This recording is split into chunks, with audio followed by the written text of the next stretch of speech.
By day, Bayswater is a bustling mix of long-term Londoners and short-term, mainly foreign tourists attracted by budget hotels. By night, Queensway is a centre for prostitution, as infamous, if not as famous, as King's Cross and Soho. From street pickups, pimps deliver, prostitutes take clients to hotels, council car parks and residential blocks, sublet as holiday flats. Olga de CORRAL shares her once prestigious address with known prostitutes. And they are not very good neighbours, or at least their clients are not very good neighbours.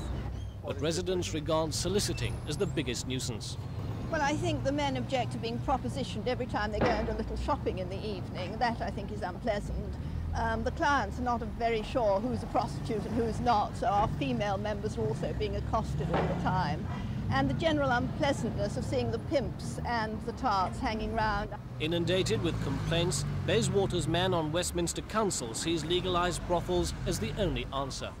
By putting prostitutes in a licensed brothel, it will change the contact point from the street corner to behind a closed door. Because I believe what goes on behind a closed door has nothing to do with me, or should be nothing to do with me or my constituents. What offends us is street soliciting.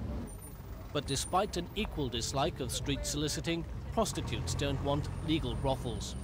They're a way of making prostitute women into civil servants of sex, and they're a way of giving local governments and perhaps even central government control over prostitute women's working lives. And as far as we're concerned, women should be able to work independently and go about their business without any interference from any government. Do you accept that they work in other countries?